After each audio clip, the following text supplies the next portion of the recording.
Hello again, everyone, and welcome back to Reddit Aliens. I'm John, and as always, thank you so much for being here. Good topic for you today. Let's do it.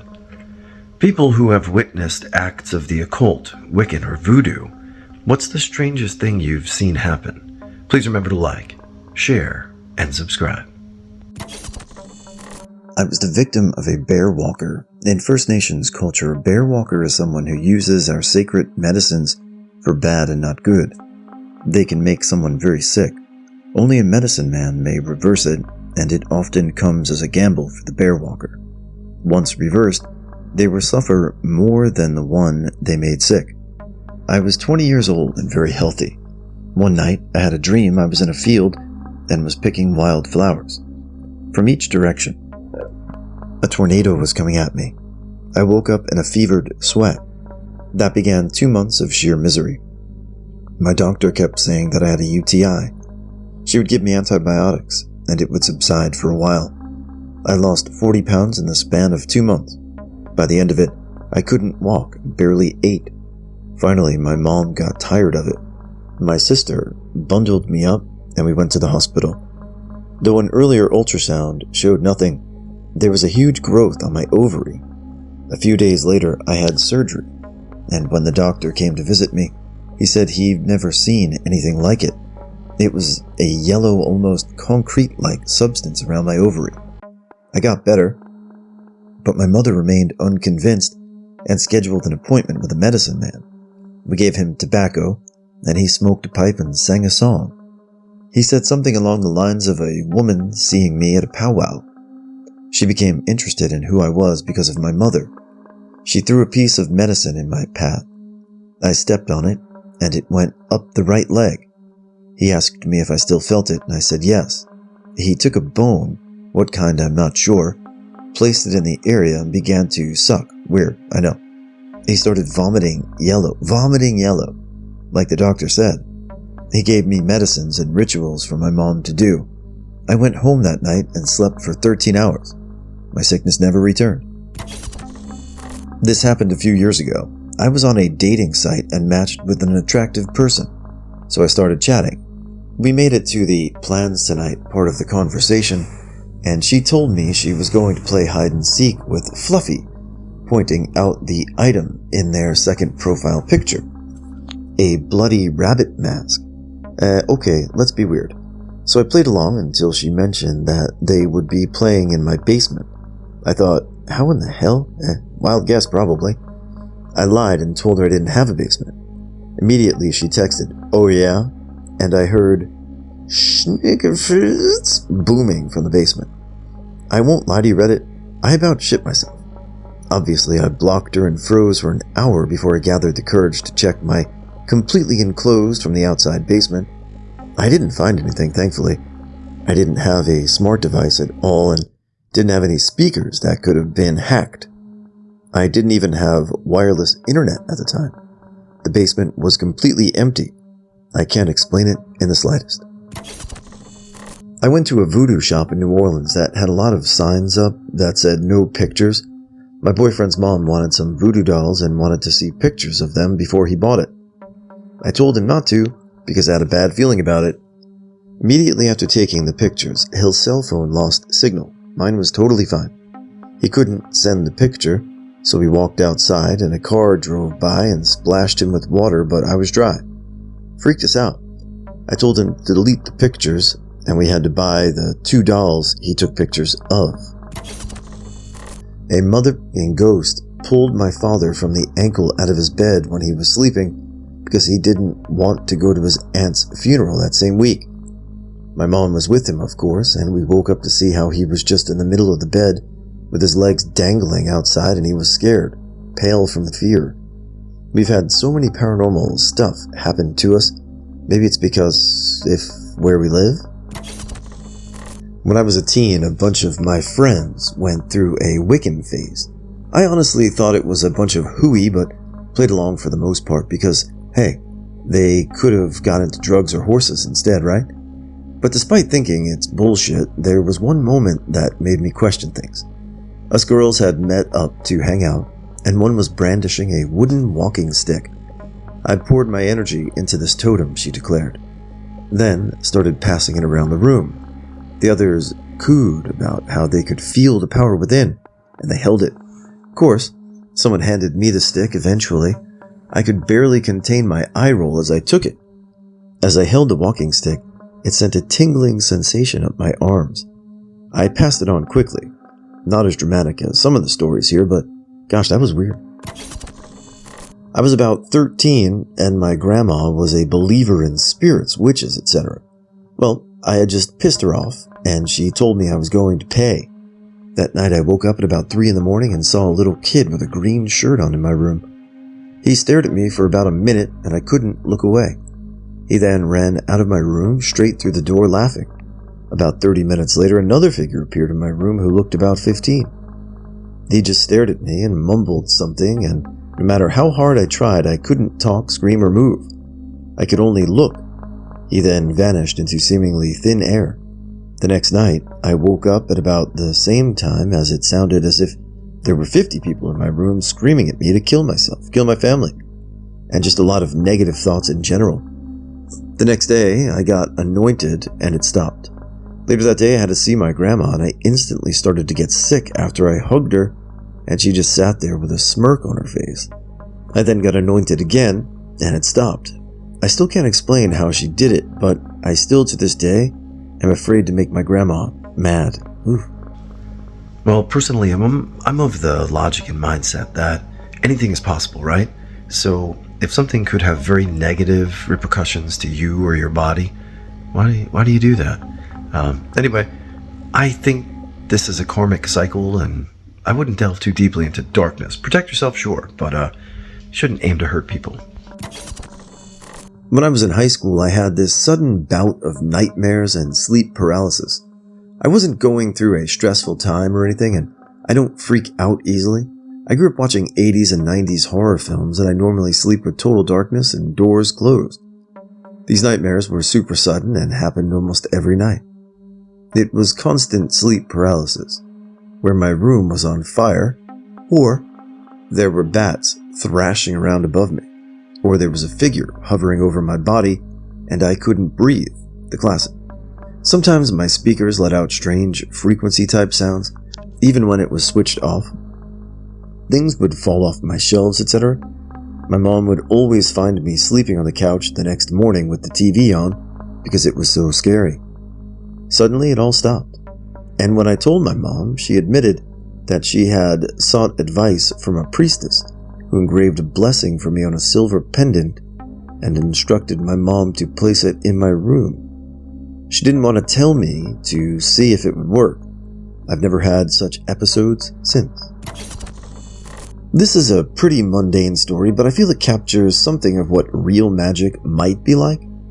I used to work in an occult bookstore. We sold mostly psychic nonsense and spiritualist new agey stuff, but there was a bookcase in the back with a real expensive stuff, and the owner was this real wise man.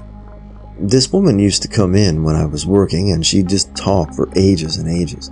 It was a non-stop stream of bullshit. She knew this, she did that, did you know about this, on and on. She'd suck up a ton of time. If you've ever heard the term energy vampire, it would apply here. When she left, you just feel drained.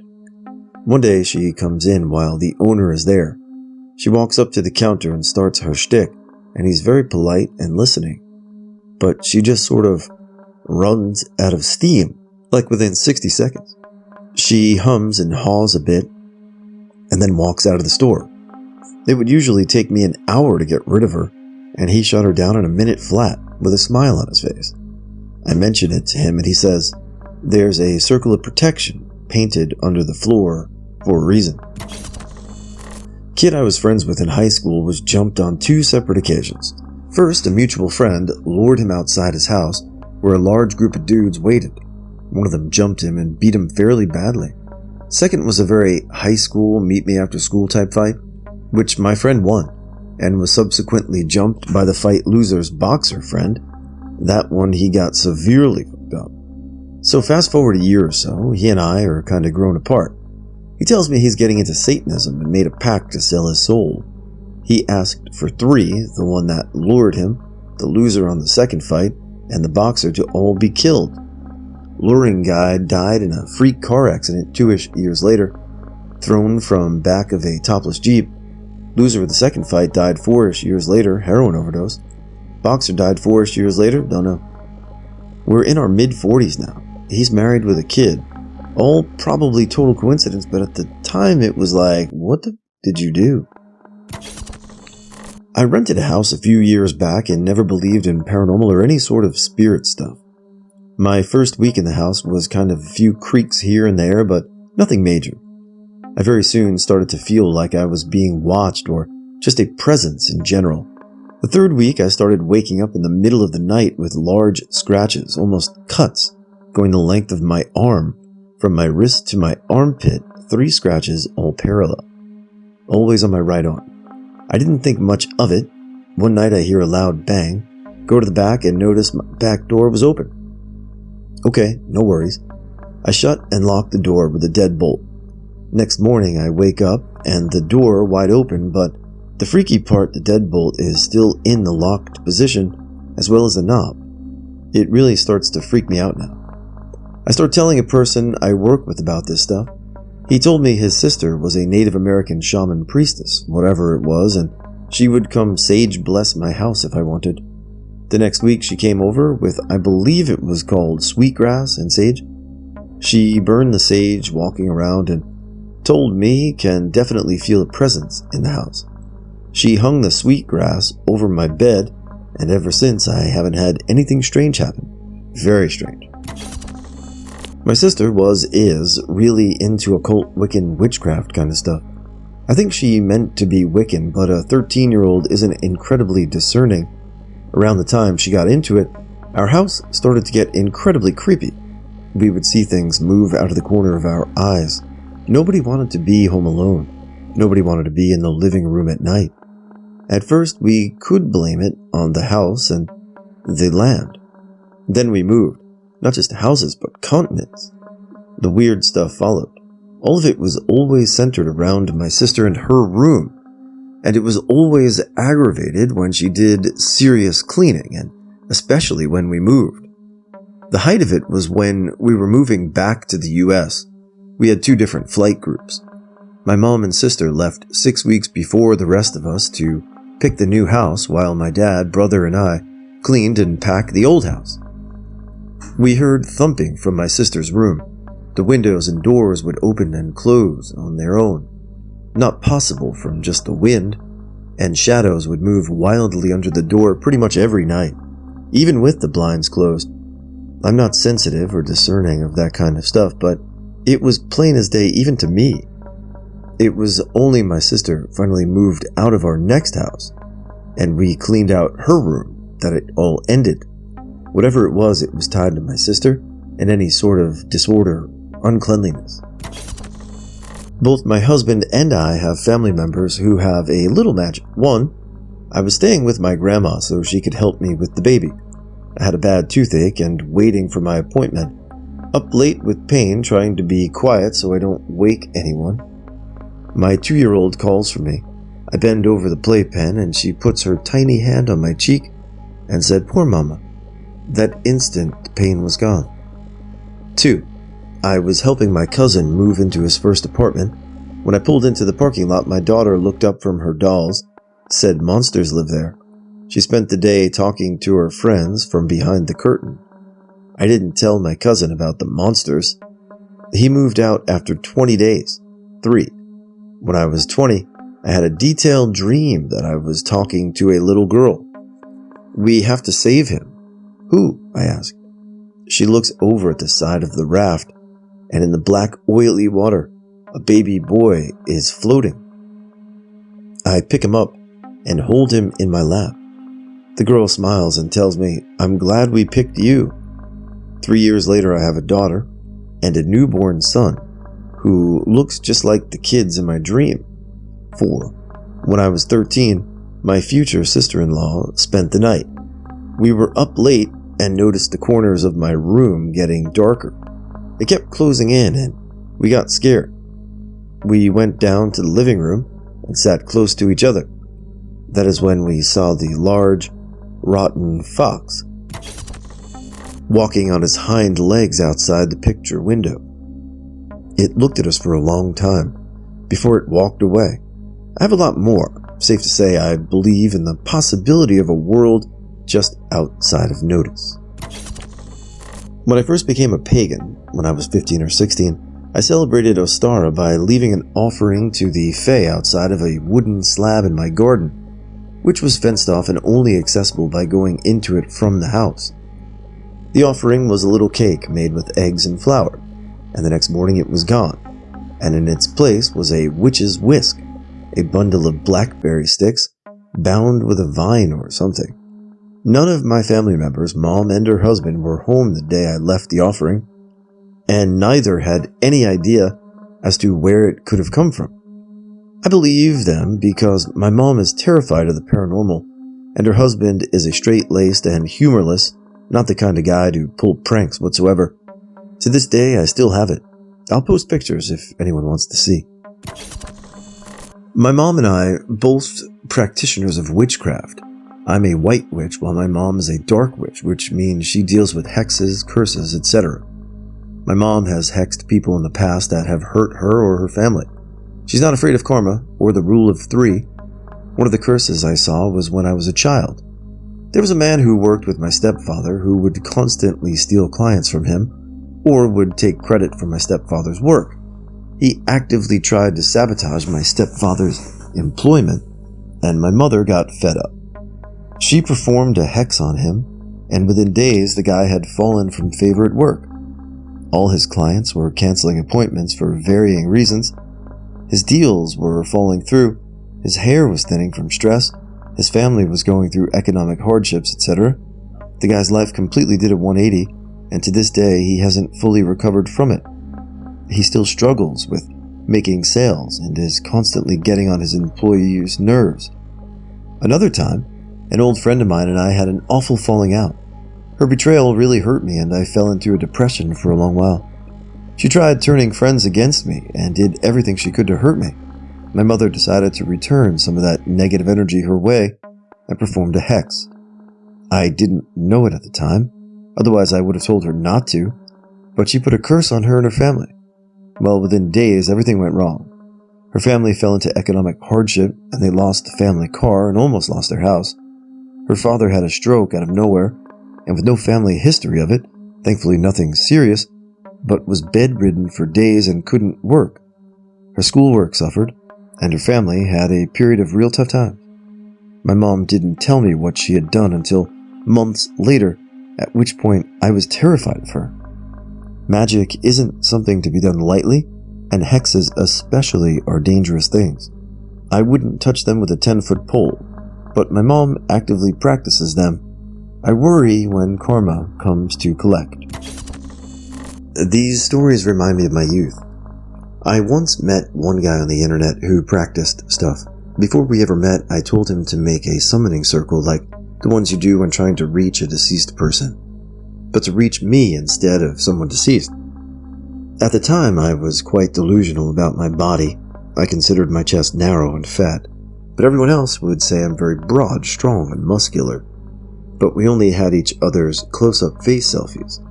No way to see the body types. So he made the summoning circle and tried to summon me, but it didn't seem to work.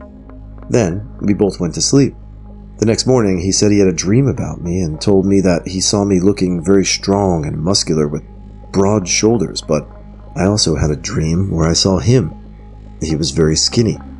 Then we met in real life to verify that I was exactly like that in his dream. He was exactly like in my dreams. He even had the same scent about him. I'm not a religious person, but if anything, only believe in doing good and honoring whatever positive energy there is. What happened to me still makes me feel like surely someone was pranking me. I'm not even sure how to share this story. It still freaks me out. I want to, as a logical person, believe there's no God, or at the very least no such thing as evil spirits, and this has always shaken me enough to question it. I've only ever told this story to my brother. When I was in high school, I dated a guy who, to be frank, was always an asshole, but toward the end of our relationship, started worshipping Satan. One night, while on the phone, This was before cell phones. He said he sent something to pay me a visit that night. Not taking himself seriously at all, I laughed like, yeah, okay, whatever. We hung up the phone and I fell asleep. In the middle of the night, while asleep, I started feeling the worst stomach cramps I've ever had. Tossing and turning, walking up and trying to go back to sleep, it would not go away unless I opened my eyes and sat up. I settled trying to sleep, and there was a whisper. It sounded like a man's voice. Hey. It was right in my ear. I opened my eyes and looked around. Nothing. Closed my eyes again, drifted off, and again felt cramping to the point of sickness in my stomach as another whisper sounded, wake up. I sat up. The sick feeling stopped. At this point, I'm fully freaked out. The whisper sounded like someone hovering over me. He pulled the covers over my head and just tried to lay still and pretend I didn't exist and that shit didn't just happen. Minutes went by, and I thought everything was fine. Then suddenly, tapping started in my room, like someone was walking through and smacking things randomly. I'm not even ashamed to admit that I bolted from my bed and ripped my bedroom door open and ran out. I spent 5 to 6 years immersed in our local Santeria, Cuban cousin of Voodoo, and saw many things that seemed more than coincidental. I'll try to tell this story without using a lot of tradition-specific jargon, but if anyone has questions about the veracity of this story, they can DM me. There was a young man who had also been spending some time in the local community and had taken on this quirky role of low-key troublemaker and little lost sheep. That lasted right up until he stole a car and cash from one of the highest-ranking priests. He disappeared after that, but eventually we heard that he'd made his way to an isle in another city and had requested to be initiated into the priesthood. In Santeria, becoming a priest is not inexpensive. You pay thousands and thousands of dollars, 5 figures is not uncommon, to purchase the required supplies and food and to fly other priests in from all around the country to assist with the week-long ceremonies. At the end of this process, you're given an exhaustive divination reading that's meant to serve as a kind of map and manual for the rest of your life. It's a huge deal, and it happens after you've spent all the time and money, and people have taken time off from their jobs and lives to make this happen for you. Well, this guy goes through the whole process, tons of money, and a week of ceremonies. He sits down with the eldest priest who will be doing his reading. The divination begins. The priest looks at him and says, "The gods don't want you. Get up and leave." Ice cold. As far as I know, no one in the Santeria community has seen him since. When I was a young kid, me and my friends were big into ghosts, the paranormal, the occult, or anything else creepy. I was a self-identifying witch, and we would often go ghost hunting in local places. We even came up with a theory that our school used to be an ancient, cursed burial ground. The thing we loved most was Ouija boards, which is where the story begins. One day, my friend comes up to me and tells me about an experience he had. He had made a makeshift Ouija board and used it on the school bus. He had contacted a ghost that called itself A, and it was trying to warn us about something. Me and my other friend were curious and wanted to know more. I had recently gotten an actual Ouija board for Christmas, and I suggested that we should have proper session at my house. So we all come over one day and set things up. Salt circle, candles, and lavender as a substitute for sage. We start the session, and things go wrong immediately. The board is saying weird and cryptic things, so we ask its name. The ghost goes by T. We ask what it is, and it just says proxy. A quick Google search of the word made us realize that T was a proxy for something a lot darker. Us being kids, we thought it was the Ouija board demon, whose name started with a Z. But now I'm a little unsure exactly what it was proxying for. Suddenly we heard a loud noise coming from the closet. My friend went over to look, and I stayed back to not take my fingers off the parachute and accidentally end the session without saying goodbye. They both screamed and ran out. They both claim they saw a long, black, shadowy thing with tiny white eyes curled up in the fetal position on the closet floor. We all freak out and end the session right there. I knew we had holy water in the other room, so we went to go get it. While we do, we hear another noise. We rushed back and found that the planchette, which we had taken off the board, was back on the board by itself, and all our other items were scattered around the board. We blessed the board right then and there. We talked to our ghost a few more times, both T and A. We figured out that A comes in darkness and T comes in light. So, if we wanted to talk to one or the other, we just turned the lights on and off. But here's the freaky part. T told my friends that he wanted to drain them of their essence, and that he was connected to their families. A told us that he was also connected, but was there to protect them. We saw the black shadow figure a few more times, most often outside our windows, watching from the street. We thought it was T. We also saw a white figure with black eyes a few times, which we thought was A. I also could not go into the basement closet without getting a terrible sense of dread. Eventually, we get the house smudged and the sighting stopped completely. Now I'm a proper Wiccan, and have resolved to myself to never use a Ouija board again. Good.